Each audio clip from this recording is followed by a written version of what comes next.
Hello दोस्तों, स्वागत है आपका अपने यूट्यूब चैनल क्वेयर मैट्रिक्स पर। चैनल पर पहली बार आए हैं, सब्सक्राइब कर लीजिएगा, साथ ही बेल आइकन को प्रेस जरूर करिएगा जिससे नोटिफिकेशन आपके पास समय से पहुंच जाए। तो आज की जो वीडियो है इसमें बात करने वाले हैं DSSB TGT मैथ्स को लेकर।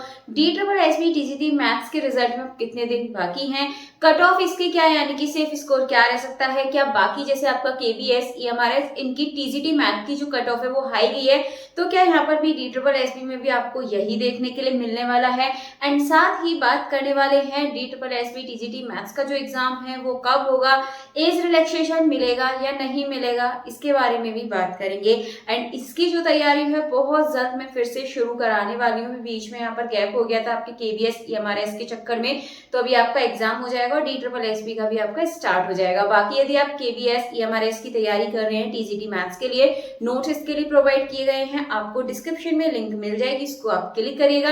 एंड काफी कम कॉस्ट के अंदर आपको नोट्स देखने के लिए मिल रहे हैं, हाथों से बने नोट्स हैं और सभी थ्योरम्स को यहाँ पर कवर किया गया है, डिस्क्रिप्टिव वे में भी यहाँ पर लिखा गया है, तो उनको आप जरूर देख लेगा। बाकी उससे पहले हम बात करने वाले हैं अभी DSSB को लेकर, और वीडियो का अंत तक जरूर देखिएगा। अच्छी लगे तो प्लीज ज्यादा से ज्यादा लाइक कमेंट शेयर भी कर दीजिएगा। तो यहाँ पर सबसे पहले बात करने वाले हैं DSSB TGT मैथ्स को लेकर। देखिए TGT के यदि रिजल्ट की बात करें, DSSB TGT मैथ्स यदि हम इसके रिजल्ट की बात करें तो इसका जो आपका रिजल्ट है अभी आपका सुनने में आया है कि आपका 20 मार्च के बाद आपको रिजल्ट देखने के लिए इसका मिल जाएगा। लगभग 20 से 25 मार्च के बीच आपको इसका रिजल्ट देखने के लिए मिल जाएगा। काफी कह रहे थे कि अभी सुनने में आया अभी कुछ ही दिन में देखने के लिए मिल जाएगा, रिजल्ट रेडी हो सकता है, लेकिन अभी थोड़ा सा इसमें टाइम लगेगा। यानी कि 20-25 मार्च तक यहाँ पर आपको DSSB TGT मैथ्स का रिजल्ट देखने के लिए मिल जाएगा। बाकी अगर एग्जाम की बात करें तो यहाँ पर आप देखेंगे, पहले कट ऑफ की बात कर लेते हैं। तो कट ऑफ की यदि बात करें KBS EMRS को देखते हैं कि इतनी हाई कट ऑफ गई थी TGT मैथ्स के लिए, तो यहाँ पर आपको लग रहा होगा कि बहुत हाई कट ऑफ जाने वाली है। यहाँ पर आप जैसे KBS EMRS में हुआ सेम आपको वही चीज यहाँ लग रही होगी, तो ऐसा बिल्कुल नहीं होने वाला है। देखिए TGT मैथ्स की KBS EMRS में हाई कट ऑफ इसलिए गई थी क्योंकि उसमें आपका मेन सब्जेक्ट नहीं पूछा गया था, उसमें आपके ऐसे सब्जेक्ट्स पूछे गए थे जो SSC लेवल के होते हैं, और जो SSC लेवल की तैयारी कर चुका है उसके लिए बहुत इजीली होता है करना, क्योंकि मैथ्स वालों का मैथ्स अच्छा होता है तो आसानी से कर लेते हैं वो मैथ्स को भी, रीजनिंग भी अच्छे से कर लेते हैं। बाकी GS वगैरह वो पढ़ते हैं उसके लिए, तो वहां पर आसान था, वहां पर स्पीड का भी कोई ऐसा ज्यादा बड़ा इश्यू नहीं था, आराम से आप वहां पर कर सकते थे, टाइम की वहां पर कमी थी नहीं। लेकिन DSSB में 2 पार्ट होते हैं, पार्ट 1 पार्ट 2, दोनों को आपको मैनेज करना होता है। जैसा कि आपने देखा कि इतना हार्ड लेवल पूछा गया था, DSSB जो पार्ट 2 था उसने तो मतलब यहाँ पर इतना हाई पूछा था कि यहाँ पर 40% लाना भी मुश्किल हो रहा है, तो 40% ये आपका हो गया। बाकी पार्ट 1 है तो पार्ट 2 के चक्कर में पार्ट 1 पूरा नहीं कर पाते हैं, आता हुआ भी छोड़ना पड़ता है। तो सारे फैक्टर मिलाकर कुल मिलाकर यदि हम यहाँ पर देखें तो कट ऑफ जो लो जाती है सबसे ज्यादा वो TGT मैथ्स की ही जाती है DSSB के अंदर। तो यहाँ पर जो सबसे लो कट ऑफ है DSSB में वो TGT मैथ्स की यहाँ पर आपको सबसे लो देखने के लिए मिलने वाली है। लगभग मैं आपको पहले ही बता चुकी थी 105 या 110 तक आपके मार्क्स हैं आराम से, यानी कि आप क्वालिफाइंग कर रहे हैं पेपर 2 में। उम्मीद तो ये है जिन्होंने पेपर 2 क्वालिफाइंग कर लिया है उनका इजीली यहाँ पर हो जाएगा। लेकिन यहाँ पर बात चलती है कि कुछ ऐसे भी होते हैं कि क्वालिफाई करने के साथ साथ पार्ट 1 में कम रह जाते हैं, तो यहाँ पर ऐसा नहीं होगा।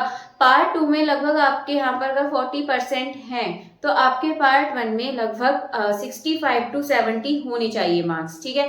65 to 70 यदि आपके पार्ट 1 में बन रहे हैं और पार्ट 2 में आपके 40 मार्क्स ही बन रहे हैं तो इजीली आपका हो जाएगा अगर आप जनरल कैटेगरी से है। मान लीजिए आप लेकर आ रहे हैं पार्ट 2 में 50 और आपने पार्ट 1 में भी जल्दी जल्दी के चक्कर में कि पार्ट 2 के लिए टाइम कम ना रह जाए, उसमें आपने 50 क्वेश्चन ही आपके सही हो पाए हैं, ठीक है, या फिर 50 मार्क्स बैठ रहे हैं कटने के बाद, नेगेटिव मार्किंग लगने के बाद, तो वो मार्क्स वहां पर कम हो जाएंगे क्योंकि स्कोर बस 100 बनेगा और 100 पे जनरल कैटेगरी में चांसेस कम हो जाएंगे। यदि मेल और फीमेल यदि इन दोनों की बात करें तो देखिए मैं आपको पहले भी बता चुकी थी कट ऑफ में ज्यादा आपको यहाँ पर डिफरेंस नहीं देखने के लिए मिलेगा, बस थोड़ा सा डिपेंड करेगा यहाँ पर वैकेंसीज के ऊपर। वैकेंसी की वजह से यहाँ पर जो फीमेल की है वो कट ऑफ यहाँ पर ऊपर जा सकती है और वो भी थोड़े बहुत नंबर से ऊपर जाएगी मेल से, बाकी तो आपकी थोड़ा इतना ही रहने वाली है, बस वैकेंसी की वजह से यहाँ पर थोड़ी कम हो जाएगी। तो मेल की यदि आपके 105 to 110 है, अगर आपके मेल के 105 से लेकर 110 के बीच अगर आपके मार्क्स बन रहे हैं तो आप सेफ हैं, यहाँ पर कोई प्रॉब्लम नहीं होगी क्योंकि इससे ज्यादा हाई नहीं जाने वाली है TGT मैथ्स के लिए।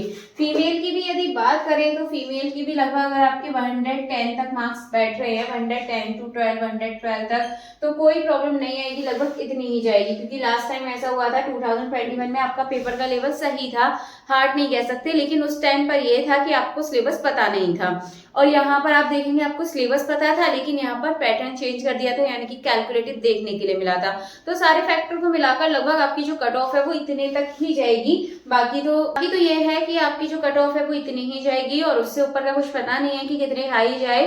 बाकी जो कट ऑफ आपकी रहने वाली है लगभग यहाँ पर मेल और फीमेल दोनों की इतनी रहेगी, ज्यादा हाई इसमें से देखने के लिए नहीं मिलेगी। तो आप यहाँ पर देखेंगे जो इसकी कट ऑफ थी वो हाई यहाँ पर नहीं जाएगी। DSSB TCT मैथ्स के अंदर इतनी ही लगभग कट ऑफ रहेगी। अब देखिए आगे वाले तैयारी के लिए बात कर लेते हैं कि अब जो एग्जाम है वो आपका कब तक हो सकता है, इस रिलेक्सेशन को लेके बात कर लेते हैं। साथ ही आपको कैसे कहाँ से तैयारी करनी चाहिए DSSB TCT मैथ्स की, क्या इंपोर्टेंट है, क्या पढ़ना है, क्या स्किप करना है, क्या टारगेट बनाना है, सबके बारे में बात करेंगे। तो देखिए यहाँ पर जो एज रिलैक्सेशन की बात हो रही है उसकी बात करें तो वो आपको लगभग चांसेस हैं कि वो आपको मिल जाए। अगर ये मिला तो यहाँ पर थोड़ा सा डिले होने वाला है, क्योंकि जैसे एज रिलैक्सेशन मिलेगा तो यहाँ पे फिर फॉर्म जो है वो रीओपन करे जाएंगे, और रीओपन होने के बाद थोड़ा सा यहाँ पे टाइम मिलेगा, लेकिन एग्जाम से पहले ज्यादा टाइम नहीं मिलेगा। जैसे अभी ये कैलेंडर देखने के लिए मिला था, ऐसे ही यहाँ पर कैलेंडर देखने के लिए मिल जाएगा TGT के लिए। चाहे आपका TGT का कोई सा भी एग्जाम हो, इस कैलेंडर में आपको डेट नहीं दी गई थी, और जो आपका एग्जाम है वो आपके डिले हुए थे TGT के लिए। दोबारा यहाँ पर कैलेंडर आपको देखने के लिए मिला था, TGT के पहले थे यहाँ पर, फिर उसके बाद में दोबारा कैलेंडर आया जिसमें TGT के सारे एग्जाम्स हटा दिए थे। तो यहाँ पर यह है कि इस रिलैक्सेशन मिल सकता है, इसी वजह से यहाँ पर हटाए गए हैं। बट ऐसा नहीं है कि इसकी प्रोसेस बहुत ज्यादा डिले हो जाएगी, इस चक्कर में ज्यादा डिले नहीं होगी, कुछ वक्त का ही आपको टाइम मिलेगा इसमें फिल करने के लिए। अगर यहाँ पर रीओपन होते हैं, इस रिलैक्सेशन दिया जाता है तो कुछ टाइम का ही टाइम मिलेगा, और फिर आप देखेंगे लगभग मई, जून और जुलाई, फिर आपका ये जो एग्जाम है जुलाई अगस्त तक जा सकता है। बाकी चांसेस यही है कि अगर आपको इसमें एज रिलैक्सेशन नहीं मिला है तो फिर तो यही चांसेस हैं कि जो आपका एग्जाम है वो जून तक हो जाना है, जून या ज्यादा जुलाई। अगर यहाँ पर अगर फॉर्म जो है वो रीओपन होते हैं तो फिर यहाँ पर जो आपका एग्जाम है अगस्त सितंबर तक भी जा सकता है। तो देखिए तैयारी आपको अभी से शुरू करनी चाहिए अच्छे से। अगर आपका अभी KVS MRS से पहले आप उसको कर लीजिएगा, देन उसके बाद आप इस पर अच्छे से फोकस कर लीजिएगा, क्योंकि इसमें सिर्फ और सिर्फ एक एग्जाम होता है, अच्छा मौका आपके पास है। और यदि तैयारी की बात करें तो तैयारी आपको ग्रेजुएशन की बुक से ही करनी चाहिए, 12th 10th पर बिल्कुल डिपेंड नहीं होना है।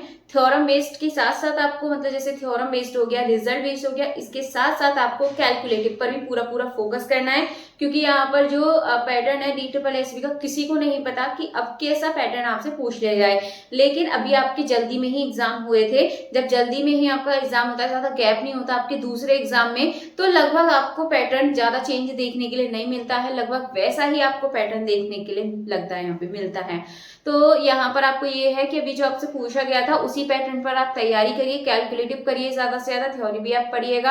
अगर आपका कोई डाउट रहता है तो आप कमेंट सेक्शन में बोल दीजिएगा। नेक्स्ट वीडियो में मिलेंगे आगे की इन्फॉर्मेशन के साथ, क्वेश्चंस के साथ। तब तक के लिए आप ज्यादा से ज्यादा वीडियो को लाइक, कमेंट, शेयर कर दीजिएगा।